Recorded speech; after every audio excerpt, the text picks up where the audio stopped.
ಹಿಂದಿನ ಸಂಚಿಕೆಯಲ್ಲಿ ಸಮರ್ಥ್ ಸಮನ್ವಿತಾಳಿಗೆ ಕಿಸ್ ಮಾಡಿದ್ದನ್ನು ಭುವಿ ನೋಡಿಬಿಡ್ತಾಳೆ. ಆದರೂ ತಾನೇನು ನೋಡೇ ಇಲ್ಲ ಅನ್ನೋ ಹಾಗೆ ಕಣ್ಮುಚ್ಕೊಂಡು ಮಲ್ಕೊಂಡಿರೋ ಹಾಗೆ ನಟಿಸ್ತಾಳೆ. ಸ್ವಲ್ಪ ಸಮಯದ ನಂತರ ಸಮನ್ವಿತಾಗೆ ಎಚ್ಚರ ಆಗತ್ತೆ. ಕಣ್ ತೆರೆದು ನೋಡಿದ್ರೆ ಸಮರ್ಥ್ನ ಶೋಲ್ಡರ್ ಮೇಲೆ ಮಲಗಿದ್ದಾಳೆ. ಹೋ ಶಿಟ್, ನಾನಿದೇನು ಮಾಡಿದೆ? ಅಬ್ಬಾ ಸದ್ಯ ಮಲ್ಕೊಂಡಿದ್ದಾನೆ, ನೋಡಿಲ್ಲ ಅಂತ ಅಂದ್ಕೊಳ್ತಾ ಸುಮ್ಮನೆ ಕೂತ್ಕೋತಾಳೆ. ಫೈನಲಿ ಎಲ್ಲರೂ ರೆಸಾರ್ಟ್ಗೆ ರೀಚ್ ಆಗ್ತಾರೆ. ರೆಸಾರ್ಟ್ ನೋಡೋಕೆ ತುಂಬಾ ಬ್ಯೂಟಿಫುಲ್ ಆಗಿರುತ್ತೆ. ಬೀಚ್ ಸೈಡ್ ಸುತ್ತಲೂ ತೆಂಗಿನ ಮರ, ಹಸಿರೇ ತುಂಬಿರುತ್ತೆ. ಡಿಲಿಷಿಯಸ್ ಸೀ ಫುಡ್, ನೋಡೋಕೆ ಎರಡು ಕಣ್ಣು ಸಾಲದಷ್ಟು ಸುಂದರವಾಗಿರುತ್ತೆ ಆ ರೆಸಾರ್ಟ್. ಎಲ್ಲರೂ ರೆಸ್ಟ್ ಮಾಡಿ ಫ್ರೆಶ್ ಅಪ್ ಆಗೋಣ ಅಂತ ರೂಮ್ಗೆ ಹೋಗ್ತಾರೆ. ಸಮನ್ವಿತಾ ಈಗ ಬ್ಯಾಗ್ನಿಂದ ಬಟ್ಟೆ ತೆಗೆಯೋಕೆ ನೋಡ್ತಾಳೆ. ನೋಡಿದ್ರೆ ಎಲ್ಲ ಜೀನ್ಸ್ ಬಟ್ಟೆನೇ ಇದೆ. ಇದೇನಿದು, ನನ್ನ ಡ್ರೆಸ್ಸಸ್ ಎಲ್ಲ ಎಲ್ಲಿ ಹೋಯ್ತು? ಹೋ, ಬ್ಯಾಗ್ ಎಕ್ಸ್ಚೇಂಜ್ ಆಗಿದೆ ಅಂತ ಬ್ಯಾಗ್ ನೋಡ್ತಾ ಇರುವಾಗ ಅವಳಿಗೆ ಅಲ್ಲಿ ಚಿಕ್ಕ ಹುಡುಗಿ ಫೋಟೋ ಕಾಣಿಸುತ್ತೆ. ಯಾರ್ದಿದು ಫೋಟೋ ಅಂತ ಕೈಗೆತ್ಕೊಂಡು ನೋಡಿದ್ರೆ ಇದು ನನ್ನ ಚೈಲ್ಡ್ಹುಡ್ ಫೋಟೋ ಇದ್ದಾಗಿದೆಯಲ್ಲ. ನನ್ನ ಫೋಟೋ ಈ ಸಮರ್ಥ್ ಬ್ಯಾಗಲ್ಲಿ ಹೇಗೆ ಬಂತು? ಬ್ಯಾಗ್ನಲ್ಲಿ ಇನ್ನೂ ಫೋಟೋಸ್ ಇದೆಯಾ ಅಂತ ಬ್ಯಾಗನ್ನೆಲ್ಲ ತಡ್ಕಾಡ್ತಾಳೆ ಸಮನ್ವಿತಾ. ಅವಳಿಗೆ ಇನ್ನೂ ಹಲವಾರು ಫೋಟೋಸ್ ಸಿಗುತ್ತೆ. ಎಲ್ಲ ಫೋಟೋಸ್ನ ನೋಡ್ತಾ ಕಣ್ಣಲ್ಲಿ ನೀರು ತುಂಬ್ಕೋತಾಳೆ. ಇದರ ಬಗ್ಗೆ ಅವನನ್ನು ಕೇಳಬೇಕು ಅಂತ ಸಮರ್ಥ್ ಇದ್ದ ರೂಮ್ಗೆ ಹೋಗ್ತಾಳೆ. ಡೋರ್ ನಾಕ್ ಮಾಡದೆ ಒಳಗೆ ಹೊರಟೋಗ್ತಾಳೆ. ನೋಡಿದ್ರೆ ಸಮರ್ಥ್ ಆಗಷ್ಟೇ ಫ್ರೆಶ್ ಅಪ್ ಆಗಿ ಟವೆಲ್ ಸುತ್ತಕೊಂಡು ನಿಂತಿದ್ದಾನೆ. ಸಮನ್ವಿತ ಕೈಯಲ್ಲಿ ಒಂದಷ್ಟು ಫೋಟೋಸ್ಗಳನ್ನ ಹಿಡ್ಕೊಂಡು ಬಂದಿರ್ತಾಳೆ. ಏನಿದು ಸಮರ್ಥ್, ಈ ಫೋಟೋಸ್ ಎಲ್ಲ ನಿನಗೆ ಹೇಗೆ ಸಿಕ್ತೋ? ಹೇಳು, ನನಗೆ ಸತ್ಯ ಗೊತ್ತಾಗಬೇಕು. ಯಾರು ನೀನು? ಹೇಳು.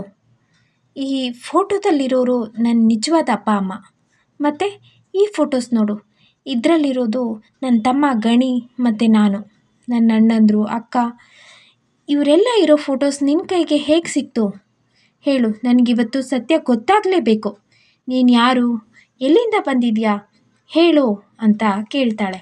ಅವಳೆಷ್ಟೇ ಕೂಗಾಡಿ ಕಿರ್ಚಾಡಿದ್ರು ಸಮರ್ಥ್ ಏನೂ ರೆಸ್ಪಾನ್ಸ್ ಮಾಡದೆ ಮಿರರ್ ನೋಡ್ತಾ ಹಾಗೆ ನಿಂತ್ಕೊಂಡಿರ್ತಾನೆ. ಅವನು ಏನು ಮಾತಾಡದೇ ಇದ್ದದ್ದನ್ನು ನೋಡಿ ಸಮನ್ವಿತಾ, ಈಗ ನೀನು ಮಾತಾಡ್ತೀಯೋ ಇಲ್ವೋ ಅಂತ ಮುಂದೆ ಹೋಗೋಕ್ಕೆ ಹೋಗ್ತಾಳೆ. ಜಾರಿ ಸಮರ್ಥ್ನ ಮೇಲೆ ಬಿದ್ದುಬಿಡ್ತಾಳೆ. ಆಗಷ್ಟೇ ಸ್ನಾನ ಮುಗಿಸಿ ಬಂದಿದ್ದ ಸಮರ್ಥ್ನ ಬಾಡಿ ಫುಲ್ ಫ್ರೆಶ್ ಫಾಗ್ ಸಮನ್ವಿತಾಳಿಗೆ ಮೈಯೆಲ್ಲ ರೋಮಾಂಚನ ಎನಿಸುತ್ತೆ. ಅವನ ಕಣ್ಣೊಳಗೆ ತನ್ನ ಕಣ್ಣಿಟ್ಟು ನೋಡ್ತಾ ಇರ್ತಾಳೆ ಸಮನ್ವಿತಾ. ಸಮರ್ಥ್ ಇನ್ನೂ ಗಟ್ಟಿಯಾಗಿ ಅವಳ ಸೊಂಟನ ಬಳಸ್ತಾನೆ. ಅವಳ ಬಿಸಿ ಉಸಿರು ಎದೆ ಬಡಿತ ಇವನಿಗೆ ಕೇಳುವಷ್ಟು ಹತ್ತಿರವಾಗಿರ್ತಾಳೆ ಸಮನ್ವಿತಾ. ಸಮರ್ಥ್ ಅವಳಿಗೆ ಇನ್ನೂ ಹತ್ತಿರ ಆಗ್ತಾ ಅವಳ ತುಟಿಗೆ ತನ್ನ ತುಟಿ ಇಟ್ಟು ಚುಂಬಿಸೋಕೆ ಮುಂದಾಗ್ತಾನೆ. ಕೂಡಲೇ ಸಮನ್ವಿತಾ ಎಚ್ಚೆತ್ಕೊಂಡು ಅವನಿಂದ ದೂರ ಸರಿದು ನಿಲ್ತಾಳೆ. ಕೂಡಲೇ ಗಾಬರಿಯಿಂದ ಯಾರಾದರೂ ನೋಡಿದ್ರೆ ತಪ್ಪು ತಿಳ್ಕೊಳ್ತಾರೆ ಅಂತ ಅಲ್ಲಿಂದ ಹೊರಟೋಗ್ತಾಳೆ. ತನ್ನ ರೂಮ್ಗೆ ಬಂದು ಹಾಸಿಗೆ ಮೇಲೆ ದೊಪ್ಪ ಅಂತ ಬೀಳ್ತಾಳೆ ಸಮನ್ವಿತಾ. ಛೇ, ಇದು ನಾನೇನು ಮಾಡಿದೆ? ನಾನು ಯಾಕೆ ಸಮರ್ಥ್ನ ನೋಡಿ ಮೈ ಮರ್ತೆ? ನಾನು ಮಾಡ್ತಿರೋದು ತಪ್ಪಲ್ವಾ ಅಂತ ಯೋಚಿಸ್ತಾಳೆ. ಅಷ್ಟರಲ್ಲಿ ಅವಳ ರೂಮ್ ಬಾಗಿಲು ಬಡಿಯೋ ಶಬ್ದ ಆಗುತ್ತೆ. ಯಾರು ಅಂತ ಸ್ವಲ್ಪನೇ ಡೋರ್ ಓಪನ್ ಮಾಡಿ ಇಣುಕಿ ನೋಡ್ತಾಳೆ ಸಮನ್ವಿತಾ. ಅಬ್ಬಾ, ಅಕ್ಷರ ಬಂದಿದ್ದಾಳೆ ಅಂದ್ಕೊಂಡು ಬಾ ಒಳಗೆ ಅಂತ ಕರೀತಾಳೆ. ಹಾಯ್ ಸಮನ್ವಿ, ಎಲ್ಲರೂ ಬೀಚ್ ಸೈಡ್ ಫೈರ್ ಕ್ಯಾಂಪ್ ಮಾಡಿ ಡ್ಯಾನ್ಸ್ ಮಾಡ್ತಾ ಇದ್ದೀವಿ, ಬಾ ನೀನು ಜಾಯ್ನ್ ಆಗು. ಧ್ರುವ್, ಭುವಿ ಯಾರೂ ಬಂದಿಲ್ಲ, ಸಮರ್ಥ್ ಕೂಡ ಬಂದಿಲ್ಲ. ಯಾಕೆ, ನಿಮಗೆಲ್ಲ ಏನಾಗಿದೆ? ಬನ್ನಿ ಹೋಗೋಣ ಅಂತ ಕರೀತಾಳೆ. ಇಲ್ಲ ಅಕ್ಷರ, ನೀನು ಹೋಗು, ನನಗೆ ತುಂಬ ಹೆಡೇಕ್, ನಾನು ರೆಸ್ಟ್ ಮಾಡಬೇಕು, ಪ್ಲೀಸ್ ನೀನು ಹೋಗು ಅಂತಾಳೆ.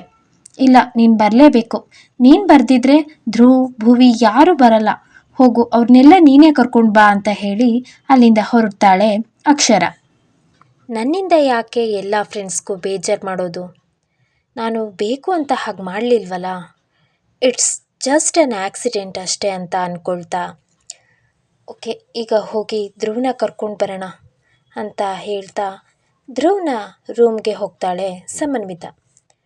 ಧ್ರುವ್, ನಾನು ಸಮನ್ವಿ ಬಂದಿದ್ದೀನಿ, ಡೋರ್ ಓಪನ್ ಮಾಡು ಧ್ರುವ್ ಅಂತ ಕೂಗ್ತಾಳೆ. ಎಷ್ಟೇ ಕರೆದ್ರೂ ಡೋರ್ ಓಪನ್ ಆಗಲ್ಲ. ಕಡೆಗೆ ಇವಳೆ ಡೋರ್ನ ಸ್ವಲ್ಪ ದೂಡ್ತಾಳೆ. ಡೋರ್ ಲಾಕ್ ಆಗಿರಲ್ಲ. ಒಳಗೆ ಹೋಗಿ ನೋಡಿದ್ರೆ ಧ್ರುವ್ ಕೂಡ ಅಲ್ಲಿರಲ್ಲ. ಓ, ಧ್ರುವ್ ಆಲ್ರೆಡಿ ಅಲ್ಲಿಗೆ ಹೋಗಿದ್ದಾನೆ ಅನಿಸುತ್ತೆ. ಭುವಿ ಇದ್ದಾಳ ನೋಡ್ತೀನಿ ಅಂತ ಭುವಿ ಇದ್ದ ರೂಮ್ ಕಡೆಗೆ ಹೋಗ್ತಾಳೆ ಸಮನ್ವಿತ. ಇಲ್ಲಿ ಫ್ರೆಂಡ್ಸ್ ಎಲ್ಲರೂ ನೈಟ್ ಸಮುದ್ರದ ದಡದಲ್ಲಿ ಡ್ಯಾನ್ಸ್ ಸಾಂಗ್ಸ್ ಹೇಳ್ತಾ ಫುಲ್ ಎಂಜಾಯ್ ಮಾಡ್ತಾ ಇದ್ದಾರೆ. Hey guys, stop! ಅಲ್ಲಿ ನೋಡಿ, ಯಾರೋ ಹುಡುಗಿ ತೂರಾಡ್ಕೊಂಡು ಬೀಚ್ ಹತ್ರನೇ ಹೋಗ್ತಿದ್ದಾಳೆ. ಈ ನೈಟಲ್ಲಿ ವೇವ್ಸ್ ಜಾಸ್ತಿ ಇರುತ್ತೆ, ಖಂಡಿತ ಅವಳನ್ನ ಕೊಚ್ಕೊಂಡು ಹೋಗುತ್ತೆ. ಬನ್ನಿ ಎಲ್ಲರೂ ಆ ಕಡೆ ಹೋಗೋಣ ಅಂತ ಹೇಳ್ತಾ ಎಲ್ಲರೂ ಆ ಹುಡುಗಿ ಇದ್ದ ಕಡೆಗೆ ಓಡ್ತಾರೆ. ಅದೇ ಟೈಮ್ಗೆ ಸರಿಯಾಗಿ ಧ್ರುವ್ ಸಮರ್ಥ್ ಇಬ್ಬರೂ ಅಲ್ಲಿಗೆ ಬರ್ತಾರೆ. ಯಾಕೆ ಎಲ್ಲರೂ ಆ ಸೈಡ್ ಹೋಗ್ತಿದ್ದಾರೆ? ಯಾರು ಆ ಹುಡುಗಿ? ಈ ನೈಟಲ್ಲಿ ಅವಳು ಯಾಕೆ ಸಮುದ್ರದ ಮಧ್ಯೆ ಹೋಗ್ತಾ ಇದ್ದಾಳೆ? ಬಾ ಏನಾಯ್ತು ನೋಡೋಣ ಅಂತ ಇಬ್ಬರು ಕೂಡ ಅಲ್ಲಿಗೆ ಓಡ್ ಹೋಗ್ತಾರೆ. ಹೇ, ಅವಳು ಸಮನ್ವಿತ ಅಲ್ವಾ? ಏನಾಗಿದೆ ಅವಳಿಗೆ? ಮೈ ಮೇಲೆ ಪ್ರಜ್ಞೆನೇ ಇಲ್ಲ ಅನ್ನೋ ಹಾಗೆ ನೆಡ್ಕೊಂಡು ಹೋಗ್ತಿದ್ದಾಳಲ್ಲ. ಅವಳ ತಲೆ ನೋಡಿ ಏಟ್ ಬಿದ್ದಿರೋ ಹಾಗಿದೆ ಅಂತಾಳೆ ಅಕ್ಷರ. ಹೌದು, ಅವಳ ತಲೆಗೆ ಏಟ್ ಬಿದ್ದಿರೋ ಹಾಗಿದೆ, ಪ್ಲೀಸ್ ಯಾರಾದರೂ ಸೇವ್ ಮಾಡಿ ಅಂತ ಎಲ್ಲ ಫ್ರೆಂಡ್ಸ್ ಕೂಗೋಕೆ ಶುರು ಮಾಡ್ತಾರೆ. ಸಮರ್ಥ್ ಕೂಡಲೇ ಓಡ್ತಾನೆ, ಆದರೆ ಅವನ ಕೈಯಿಂದ ಅವಳನ್ನ ಸೇವ್ ಮಾಡೋಕ್ಕೆ ಆಗಲ್ಲ. ಸಮನ್ವಿತ ಈಗಾಗಲೇ ಸಾಕಷ್ಟು ದೂರ ಅಲೆಗಳ ಹಿಡಿತಕ್ಕೆ ಸಿಕ್ಕಿ ತುಂಬ ಮುಂದೆ ಹೋಗ್ಬಿಟ್ಟಿರ್ತಾಳೆ. ಎಲ್ಲರೂ ಎಷ್ಟೇ ಕೂಗಾಡಿದ್ರೂ ಅವಳನ್ನು ಕಾಪಾಡೋಕ್ಕೆ ಯಾರಿಂದನೂ ಆಗಲ್ಲ. ಖುಷಿಯಿಂದ ಟ್ರಿಪ್ ಎಂಜಾಯ್ ಮಾಡೋಕ್ಕೆ ಬಂದಿದ್ರೆ ಮೊದಲನೇ ದಿನವೇ ಇಂಥ ದುರಂತದಿಂದ ಎಲ್ಲರ ಮನಸ್ಸು ಘಾಸಿಯಾಗುತ್ತೆ. ಮರುದಿನ ಪೊಲೀಸ್ ಸಾಕಷ್ಟು ಜನಗಳೆಲ್ಲ ಅಲ್ಲಿಗೆ ಸೇರಿರ್ತಾರೆ. ಏನು ಕಾಲೇಜ್ ಮಕ್ಕಳೋ ಏನೋ, ಹೇಳೋರು ಕೇಳೋರು ಯಾರಿರಲ್ಲ. ಕಣ್ ಪೂರ್ತಿ ಕುಡಿತಾವೆ, ಕಡೆಯೆಲ್ಲ ಹಿಂಗೆ ಸುತ್ತಾಡಿ ಲಾಸ್ಟಿಗೆ ಹೆಣ ಆಗಿ ಹೋಯ್ತಾರೆ ಅಲ್ವೇನ್ರಿ ಅಂತ ಅಲ್ಲಿದ್ದ ಜನಗಳು ಗುಸು ಪಿಸು ಅಂತ ಮಾತಾಡ್ತಾ ಇರ್ತಾರೆ. ಅಲ್ಲೇ ಇದ್ದ ಹೆಂಗಸೊಬ್ಳು, ಹೌದು ಕಣ್ರಿ, ಈಗಿನ ಕಾಲದ ಮಕ್ಕಳು ದೊಡ್ಡವ್ರು ಹೇಳಿದ ಮಾತು ಕೇಳಲ್ಲ. ಹುಡುಗರ ಜೊತೆ ಸುತ್ತೋದು, ಮದುವೆಗೆ ಮುಂಚೆನೇ ಇಂಥ ಕೆಟ್ಟ ಕೆಲಸ ಮಾಡ್ಕೊಳ್ಳೋದು. ಇನ್ನೇನಾಗತ್ತೆ ಇಂಥ ಕೆಲಸ ಮಾಡಿದ್ರೆ? ಈ ಥರ ಕೆಟ್ಟ ಸಾವೇ ಬರೋದು ಅಂತ ಹೇಳ್ತಾ ಇರ್ತಾರೆ. ಇದನ್ನೆಲ್ಲ ಕೇಳಿಸ್ಕೊಳ್ತಾ ನಿಂತಿದ್ದ ಸಮರ್ಥ್ಗೆ ತುಂಬಾ ಕೋಪ ಬಂದು ಅವರ ಕೆನ್ನೆಗೆ ರಪ್ ಅಂತ ಬಾರಿಸ್ತಾನೆ. ನನ್ನ ಸಮನ್ವಿ ಬಗ್ಗೆ ಹೀಗೆಲ್ಲ ಮಾತಾಡಿದ್ರೆ ನಿಮ್ಮನ್ನೆಲ್ಲ ಹುಟ್ಟಿಲ್ಲ ಅನಿಸ್ಬಿಡ್ತೀನಿ, ಹುಷಾರ್ ಅಂತಾನೆ. ಅವನನ್ನೇ ಅಬ್ಸರ್ವ್ ಮಾಡ್ತಿದ್ದ ಪೊಲೀಸ್ ಅವನ ಬಳಿ ಬಂದು, ಏನು ನಿನ್ನ ಹೆಸರು? ನೀನೇನಾಗಬೇಕು ಅವಳಿಗೆ? ಲವರಾ? ಇಲ್ಲಿ ನಾವು ಇದ್ದೀವಿ ತಾನೆ, ನೀನು ಯಾರು ಅವ್ರಿಗೆ ಹೊಡೆಯೋಕ್ಕೆ? ಏನು ಇಷ್ಟೊಂದು ಪೊಗರು ಅಂತ ಕೇಳ್ತಾರೆ ಪೊಲೀಸ್. ಆಗ ಭುವನ್ ಮಧ್ಯ ಮಾತಾಡ್ತಾ, ಸರ್, ಸಮನ್ವಿತಾ ನಮಗೆಲ್ಲ ಒಳ್ಳೆ ಫ್ರೆಂಡ್, ಅವಳಿಗೆ ಎಂಗೇಜ್ಮೆಂಟ್ ಕೂಡ ಆಗಿತ್ತು. ಅವಳು ಯಾವತ್ತೂ ಡ್ರಿಂಕ್ಸ್ ಮಾಡ್ದವಳೇ ಅಲ್ಲ ಸರ್, ಯಾರೋ ಬೇಕು ಅಂತ ಹೀಗೆಲ್ಲ ಮಾಡಿದ್ದಾರೆ. ಅಲ್ಲದೆ ಅವಳ ತಲೆಗೆ ಏಟ್ ಬಿದ್ದಾಗಿತ್ತು, ಅವಳು ತಲೆ ಹಿಡ್ಕೊಂಡು ನೆಡ್ಕೊಂಡು ಹೋಗ್ತಾ ಇದ್ಲು. ಕತ್ಲಲ್ಲಿ ನಮಗೆ ಸರಿಯಾಗಿ ಗೊತ್ತಾಗಲಿಲ್ಲ ಸರ್. ಪ್ಲೀಸ್ ನಮಗೆ ಸಮನ್ವಿತ ಬಾಡಿನಾದರೂ ಹುಡುಕೊಡಿ. ಅವಳ ಬಗ್ಗೆ ಯಾರು ಕೆಟ್ಟದಾಗಿ ಮಾತಾಡಬೇಡಿ. ಇಲ್ಲಿರೋರಿಗೆಲ್ಲರಿಗೂ ನಾನು ರಿಕ್ವೆಸ್ಟ್ ಮಾಡ್ಕೋತೀನಿ ಪ್ಲೀಸ್ ಅಂತ ಅಳ್ತಾ ಹೇಳ್ತಾನೆ ಭುವನ್.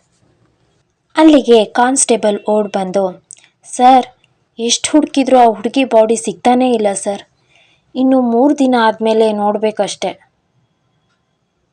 ಓಕೆ ನೋಡಿ, ನೀವೆಲ್ಲ ಈಗ ಹೊರಡಿ, ನಾವು ಇನ್ವೆಸ್ಟಿಗೇಷನ್ಗೆ ಕರೆದಾಗ ಎಲ್ಲರೂ ಬರಬೇಕಾಗತ್ತೆ ಅಂತ ಹೇಳಿ ಪೊಲೀಸ್ ಅಲ್ಲಿಂದ ಹೋಗ್ತಾರೆ. ರಾಜೇಂದ್ರ ಪಾಟೀಲ್ ಮತ್ತು ವಸುಂಧರಾ ಅವರು ಈ ದಿನ ಮನೆಯಲ್ಲೇ ಇರ್ತಾರೆ. ಧ್ರುವ್, ಭುವಿ, ಭುವನ್ ಎಲ್ಲರೂ ಸಪ್ಪೆ ಮೋರೆ ಹಾಕ್ಕೊಂಡು ಅವರ ಮುಂದೆ ಬಂದು ನಿಲ್ತಾರೆ. ಏನು ಮಕ್ಕಳ, 1 ವೀಕ್ ಟ್ರಿಪ್ ಮಾಡ್ತೀನಿ ಅಂತ ಹೇಳಿದ್ರಿ, 2 ದಿನಕ್ಕೆ ವಾಪಸ್ ಆಗಿದ್ದೀರಾ? ಎಲ್ಲಿ ಸಮನ್ವಿ? ನಾನು ಹೋಗುವಾಗಲೇ ಹೇಳಿದೆ ಅವಳಿಗೆ, ನೀನು ಜಾಸ್ತಿ ದಿನ ನನ್ನ ಬಿಟ್ಟಿರೋಕ್ಕಾಗಲ್ಲ ಮಗಳೇ, ನೋಡ್ತಿರು 4 ದಿನ ಇರೋದು ಹೆಚ್ಚು ಅಂತ ಹೇಳಿದ್ದೆ ಅಂತ ಹೇಳ್ತಾರೆ ವಸುಂಧರ. ಅವಳು ನೋಡಿದ್ರೆ 2 ದಿನಕ್ಕೆ ನಿಮ್ಮನ್ನೆಲ್ಲ ವಾಪಸ್ ಕರ್ಕೊಬಂದಿದ್ದಾಳೆ. ಎಲ್ಲಿ ಕಳ್ಳಿ ಕಾಣಿಸ್ತಾ ಇಲ್ವಲ್ಲ? ಸಮನ್ವಿ, ಹೇ ಸಮನ್ವಿ, ಬಾ. ನೋಡ್ದಾ, ನಾನು 4 ಡೇಸ್ ಇರೋಕ್ಕಾಗಲ್ಲ ಅಂತ ಹೇಳಿದ್ದೆ, ನೀನು ನೋಡಿದ್ರೆ 2 ಡೇಸ್ಗೆ ರಿಟರ್ನ್ ಬಂದ್ಬಿಟ್ಟಿದ್ಯಲ್ಲ. ಎಲ್ಲಿ ಹೋದೆ? ಹೇ ಭುವನ್, ಧ್ರುವ್, ಭುವಿ, ಎಲ್ಲಿ ಸಮನ್ವಿತಾ? ಯಾಕೆ ಈ ಥರ ಬಚ್ಚಿಟ್ಕೊಂಡಿದ್ದಾಳೆ? ಏನಾದ್ರು ಸರ್ಪ್ರೈಸ್ ಕೊಡೋಕ್ಕಿದೆಯಾ ಅಂತ ಕೇಳ್ತಾರೆ. ವಸುಂಧರ ಅವರು ಹೊರಗೆ ಬಂದು ನೋಡಿದ್ರೆ ಅವಳ ಜೊತೆ ಹೋಗಿದ್ದ ಎಲ್ಲ ಫ್ರೆಂಡ್ಸ್ ಅಲ್ಲೇ ಮನೆ ಮುಂದೆ ಸೇರಿದ್ದಾರೆ. ಓಹೋ, ಎಲ್ರೂ ಇಲ್ಲಿಗೆ ಕರ್ಕೊಂಡು ಬಂದ್ಲಾ? ಸಮನ್ವಿ, ಸಮನ್ವಿ, ಎಲ್ಲಿ ಬಚ್ಚಿಟ್ಕೊಂಡಿದ್ಯಾ? ರೀ, ಇವತ್ತೇನಾದರೂ ಸ್ಪೆಷಲ್ ಡೇನಾ?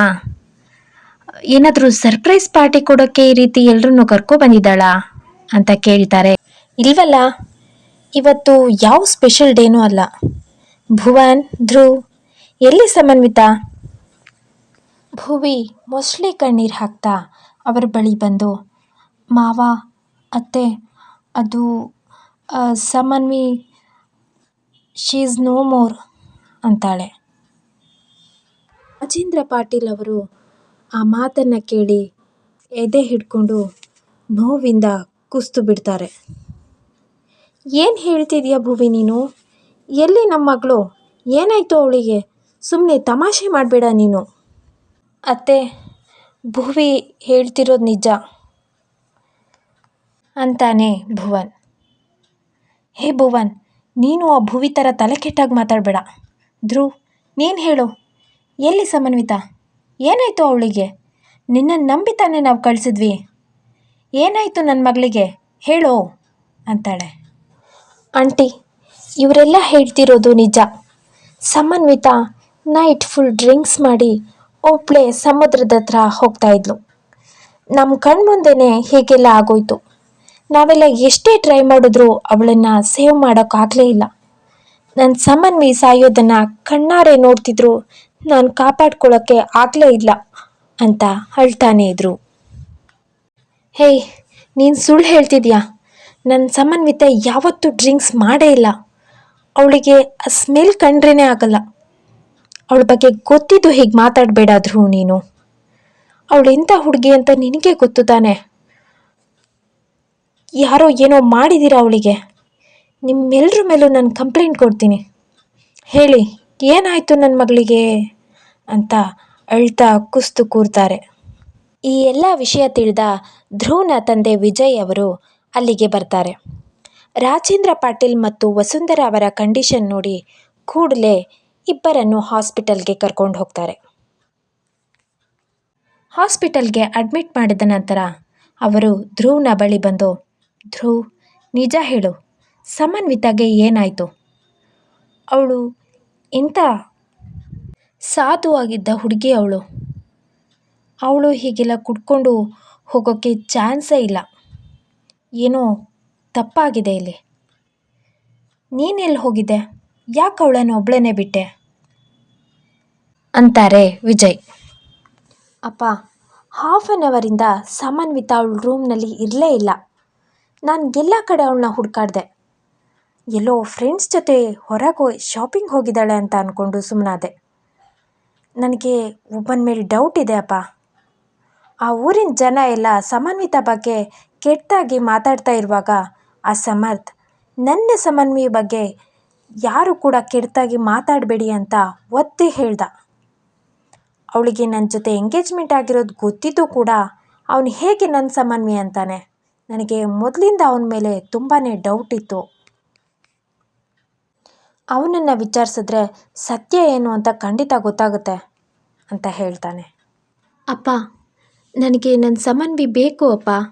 ನನ್ನಿಂದ ಅವಳನ್ನ ದೂರ ಮಾಡಿದವನ್ನ ಸುಮ್ಮನೆ ಬಿಡಲ್ಲ ನಾನು. ರಿವೆಂಜ್ ತಗೊಂಡೇ ತಗೋತೀನಿ ಅಂತ ಮನಸ್ಸಲ್ಲಿರೋ ದುಃಖನೆಲ್ಲ ಹೊರಗಾಗ್ತಾ ಜೋರಾಗಿ ಅಳ್ತಾ ನೆಲಕ್ಕೆ ಕೈಯನ್ನು ಗುದ್ದುಕೊಂಡು ಕುಸ್ದು ಕೂರ್ತಾನೆ ಧ್ರುವ್. ಧ್ರುವ್, ಸಮಾಧಾನ ಮಾಡ್ಕೊ. ಆಗಿದ್ದೆಲ್ಲ ಆಗೋಗಿದೆ. ಈಗ ಎಲ್ಲನೂ ಬದಲಾಯಿಸೋಕ್ಕಾಗಲ್ಲ ಅಲ್ವಾ? ಎದ್ದೇಳು ಮಗನೆ ಅಂತ ಹೇಳಿ ಅವನನ್ನು ತಬ್ಕೊಂಡು ಸಮಾಧಾನ ಮಾಡ್ತಾರೆ ವಿಜಯ್. ಕತೆ ಮುಂದೇನಾಗುತ್ತೆ? ಸಮನ್ವಿತಾ ನಿಜವಾಗ್ಲೂ ಸತ್ತೋಗಿದ್ದಾಳಾ? ಕತೆ ಮುಂದುವರಿಯತ್ತೆ. ಯಾರೆಲ್ಲ ಸ್ಟೋರಿನ ಕಡೆ ತನಕ ಕೇಳ್ತಿದ್ದೀರಾ, ನಿಮಗೆಲ್ಲ ತುಂಬಾ ಧನ್ಯವಾದ. ಪ್ಲೀಸ್ ಈಗಲೇ ಸಬ್ಸ್ಕ್ರೈಬ್ ಮಾಡ್ಕೊಳ್ಳಿ, ಸಪೋರ್ಟ್ ಮಾಡಿ, ಲೈಕ್, ಶೇರ್, ಕಮೆಂಟ್ ಮಾಡಿ. ತುಂಬಾ ಧನ್ಯವಾದ.